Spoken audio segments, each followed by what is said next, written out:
Hey kids, it's Mariah again. We're gonna do some more cooking is coping, and tonight I'm gonna teach you how to make a roasted broccoli rabe, and that is a green leafy vegetable that's kind of like broccoli and kind of like kale had a baby together. We're also going to do a roasted red pepper cream sauce to go over some pasta, and we're gonna stick some salmon in the oven and eat some yummy salmon with that too. So to start my prep, I've got my garlic, my shallots, my roasted red peppers, I've got my broccolini, and it is been rinsed, and I'll show you how to trim that up in a few minutes. We've got our white wine. Remember I promised you we'd drink some white wine. We're gonna cook with it too. So I'm just gonna get started on this garlic. I know it looks like a lot of garlic. Give it a little whack. I've probably told you before that if it calls for 1 clove, I'm probably gonna use 4. But it looks like a lot because we're gonna put it in both our sauce and on our roasted broccolini. So we got that garlic all cleaned up. Now we're just gonna give it a rough chop. Again, it looks like a ton because we're gonna put it in 2 different parts of our recipe. And I don't mind if there are bigger chunks in this. It doesn't have to be a fine chop. The bigger chunks will roast off and get sweet and tender in the oven anyway. Put it in our little prep cup here. You'll notice I always get everything ready before we get started. I get all of my ingredients out. I get my vegetables washed up. I get my prep cups out and my utensils out. Get my workspace nice and clean and ready to go. I don't do that just because you're on the video with me. I do that when I'm cooking, period. It helps everything just flow a little bit smoother, go a little bit faster, and then you're not running around the kitchen like a chicken with your head cut off trying to find all of your utensils and ingredients when you're in the middle of cooking. That's how you burn things. That's what stresses you out in the kitchen. All right, we got a shallot here. Remember, shallots are milder than onions. For recipes, especially like this cream sauce, you're gonna want something milder because you don't want it to overpower the taste of the cream sauce. We're gonna do our long slits with our knife. We're gonna do our sideways slits up. And then we're gonna just do a rough chop down. If Amberelle were here, she put a red line on my finger because you're not supposed to chop and use your knife with your finger on top. Don't ask me why. I think you have better control without your finger on top. Seems to be the case. And I'm throwing things everywhere, but what's new? Just finishing up here my chop on my shallots. They do make board scrapers that make this easier, but that was one utensil I forgot to get out, so the back of your knife works just fine. All right, drink break. Moving on. I said we're making a roasted red pepper cream sauce. Ideally, if I had time and it wasn't a weeknight, I'd buy some red peppers, put some olive oil on them, stick them in the oven at 450, 425 until the outside of them get all blistery. Put them in a bowl, sweat them off, pull the skins off, chop them up, make my own roasted red peppers. In a pinch, we get them in a jar. So we've got our jar of roasted red peppers here. Grab a little fork and pull some out. The cool thing about the jar of roasted red peppers is that if I don't feel like I have enough roasted red pepper sauce, or flavor in my sauce, excuse me, I can pour some of this juice in it. And this is a really easy way, and they still taste delicious, and they smell fantastic. All right, so I'm gonna use about half the jar. Maybe we'll just do a couple more. I'm sorry I don't measure, but you get the idea. So we'll do about half the jar of roasted red peppers. Now, ideally, I would put this in my food processor, but I am too lazy to get it out, and as you've probably noticed, my kitchen is tiny. So what I'm gonna do instead is I'm gonna use this handy dandy little chopper thing, make the dog go crazy. It's loud, but it sure is fun. So I'm gonna just put it right over top of some of my red peppers since they all don't act like they wanna fit. And this is a cool way to get kids involved in the kitchen. If you do have one of these little gadgets, what a fun thing for kids to do.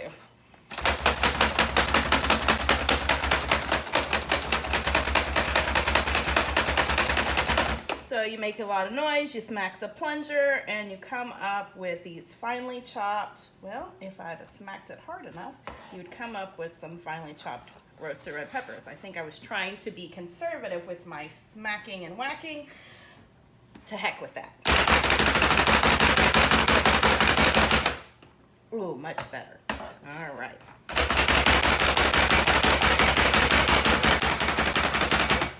And there we have beautiful roasted red peppers, lots of juice, ready for our roasted red pepper cream sauce. We're gonna shred some Parmesan cheese. Again, we're buying it in a block. We're shredding it ourselves. You might wonder why I have a towel underneath my cutting board. This is a pretty slick surface, so the towel holds my cutting board in place. That way it's not wiggling all over the place on me. Now, box grater has the big sides and the small sides. Tonight I'm gonna use the small side because I want a finer Parmesan grate. I put it on the side because it's a little trick. I'll show you here in just a minute. So we're just working back and forth on the grater, getting our beautiful parm.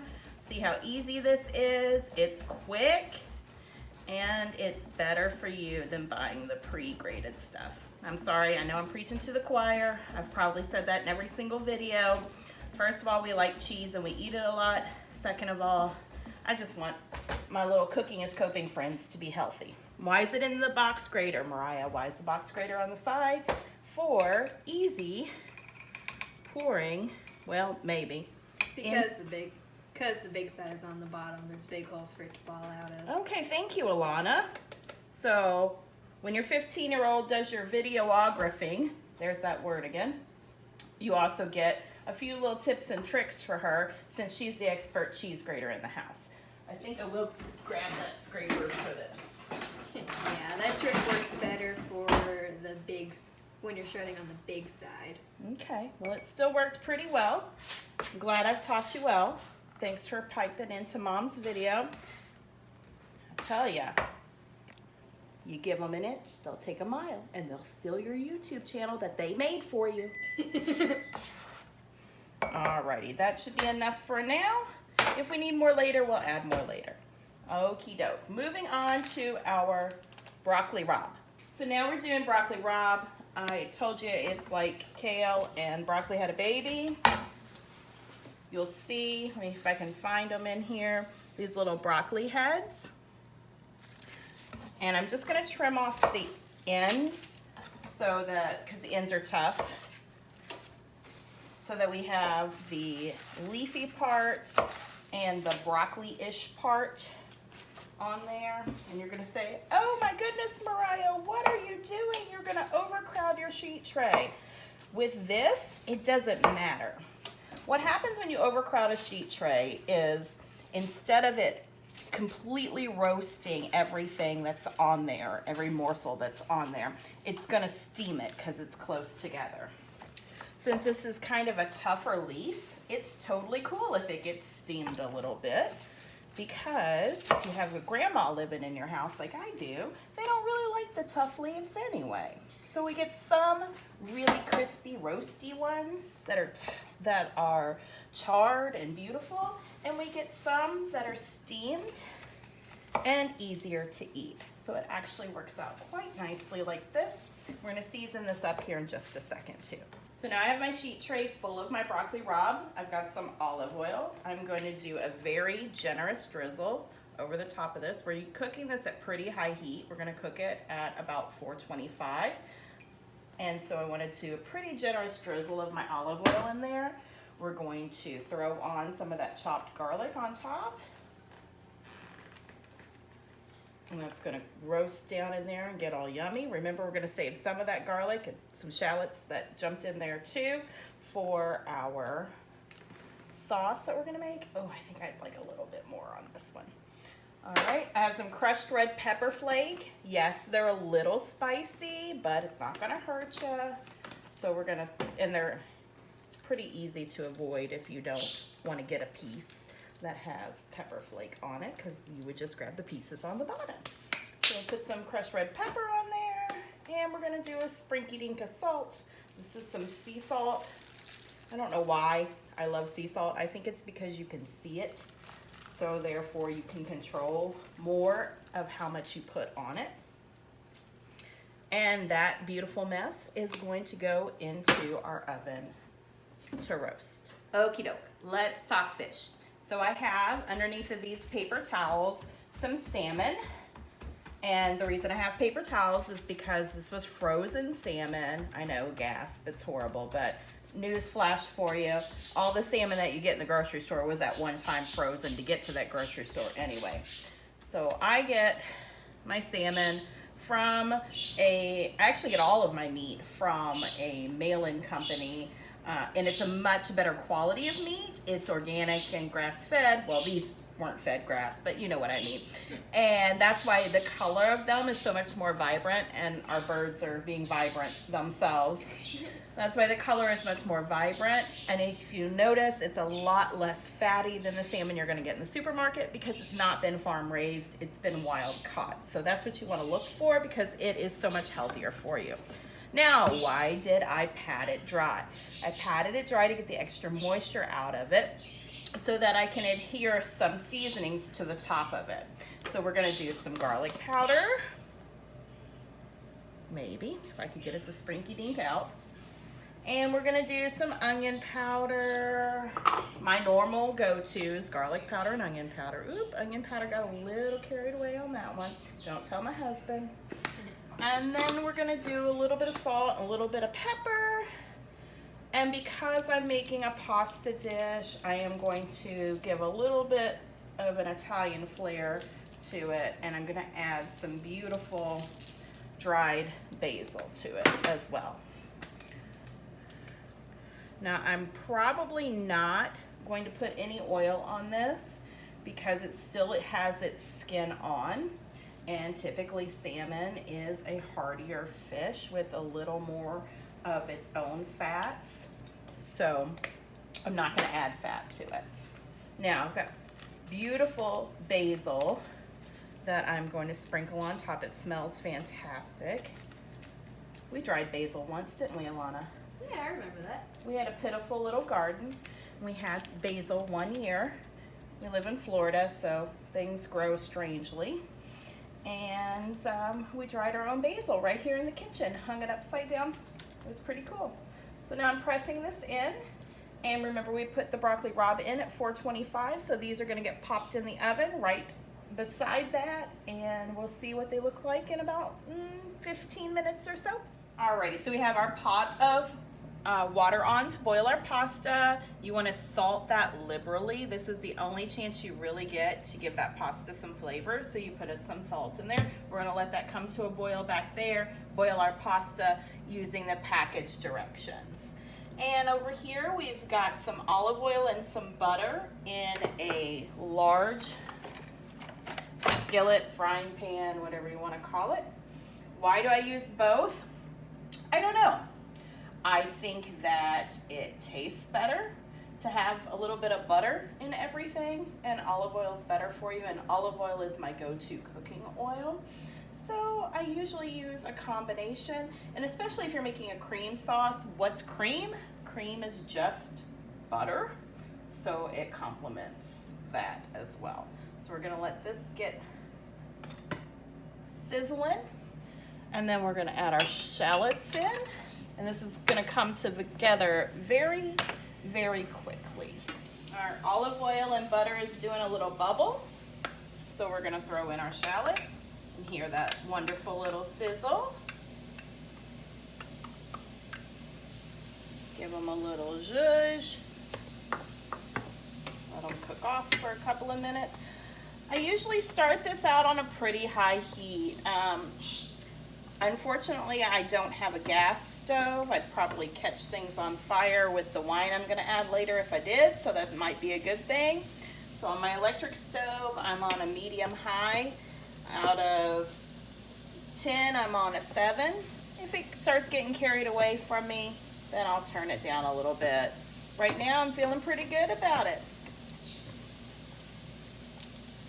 We're starting to get a translucent color here. Let them go for just another minute or so. And Alana, what do you think we're gonna add next?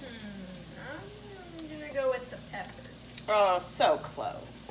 So the peppers have a lot of moisture in them, and we wanna get a little bit of a saute on things before we add moisture.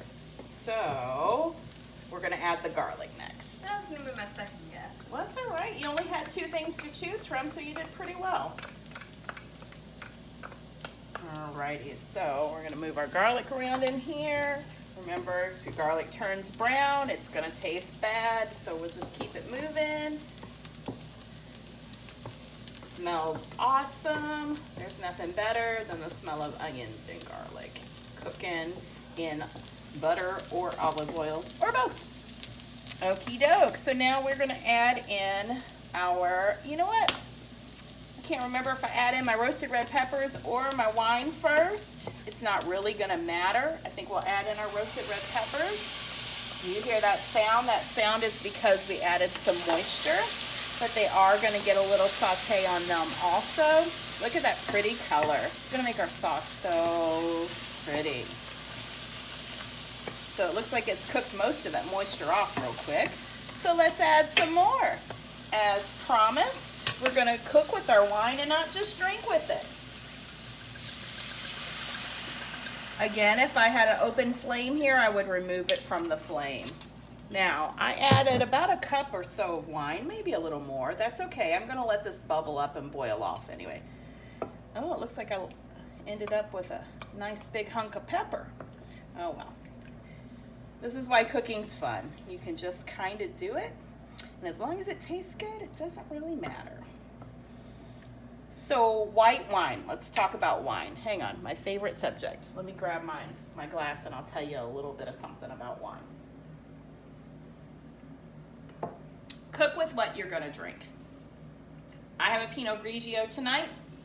Tomorrow night I might have a Sauvignon Blanc. I doubt I'll have a Chardonnay, but you may like Chardonnay. Whatever dry white wine you like can go into this sauce.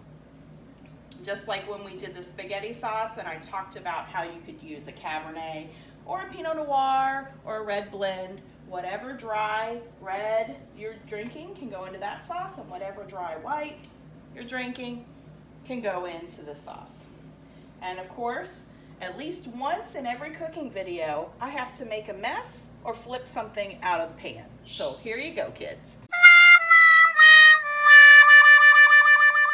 You see the smoke or the steam coming off of here? That's the wine cooking down. You could see it bubbling. It's starting to reduce. But I want to talk to you a little bit about wine.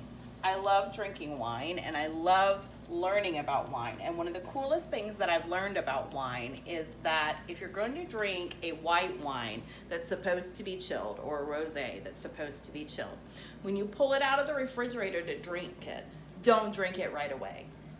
When you drink it right away, you're not going to enjoy the flavor.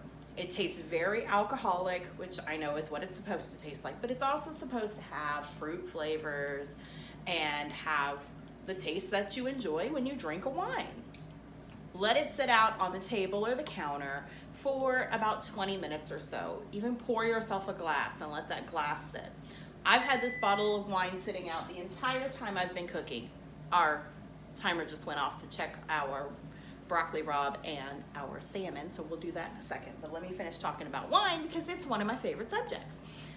Let it sit out for a little bit. Let it come closer to room temperature. It's still gonna be cold. It's still gonna have a chill to it, but then you're actually really gonna be able to taste the flavor of the wine. All right, this is cooked down really nicely. I am gonna add a little bit of that basil just because it smelled so stinking good, and to mirror the flavors that are on our salmon. And I think it'll just be a nice addition to our sauce. I don't really cook with rules, so there's something I added to it. I'm gonna add a little pinch of salt. I'm gonna add a little pinch of pepper.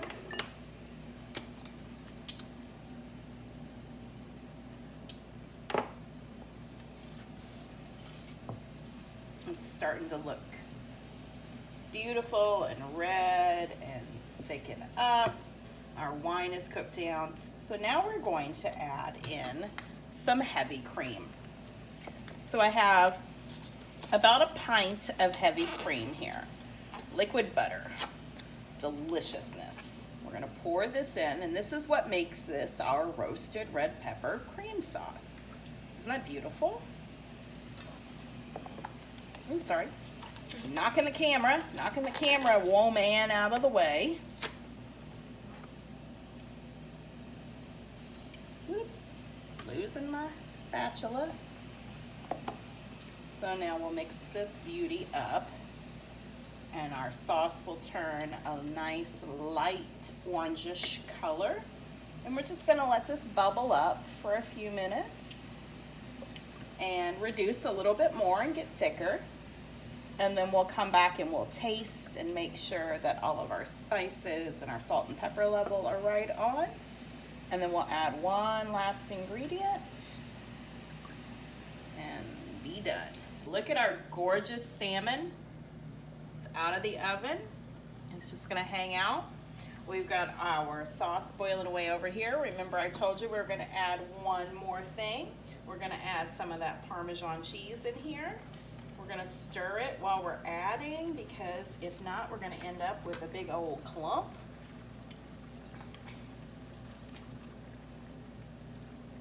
Well, I did that beautifully, didn't I? So graceful.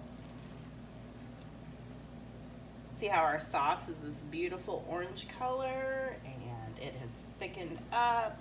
Some of that heavy cream has reduced. We're gonna add the rest of this in there, because who doesn't love cheeses? When you're saying, oh, cheese and fish, yuck. Well, because there's so much acid in here from the wine and the roasted red peppers, it is a cheesy sauce, but it's not as cheesy, and it'll go just fine with our beautiful meaty salmon. I want you to make sure you use proper protection when you're handling hot objects.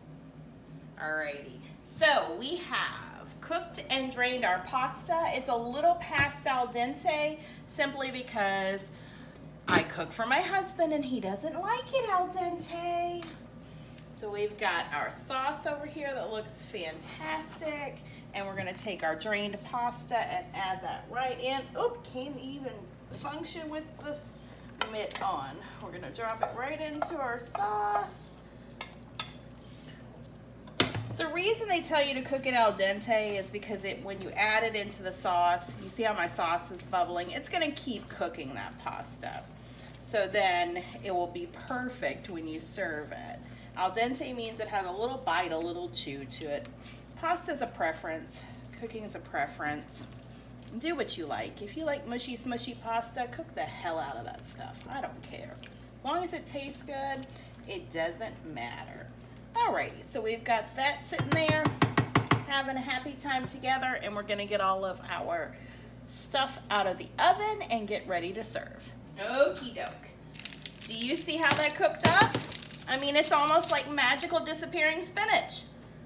That huge amount of broccoli rabe that we had cooked down. We didn't have to worry about overcrowding because we're gonna have some tender stuff, and we got definitely some crunchy stuff. Now I'm gonna do one more thing to this. Remember, it has garlic, olive oil, salt, and crushed red pepper, so it's gonna have a little bit of a bite to it. And I'm gonna add just some shaved Parmesan cheese to the top of it, because that'll add just a little bit more elegance and yumminess to our dinner. So I have a vegetable peeler, and all you have to do is take that same brick of Parmesan cheese, use your little vegetable peeler, and make these beautiful little peely peels over the top of your broccoli rabe. Sometimes I do these little peely peels in a salad. My favorite is an arugula salad with an olive oil and lemon dressing, and then we add these little beautiful parmy peely peels on top, and that will work. It just adds a little more layer of flavor. We have our beautiful salmon with some basil on top. We have our beautiful broccoli rabe with that roasted garlic and shaved parm. And we have our farfalle, which means bow tie pasta, with our roasted red pepper cream sauce. I'm gonna plate this up, make a yummy dinner, and I'll see you back here next time on Cooking is Coping.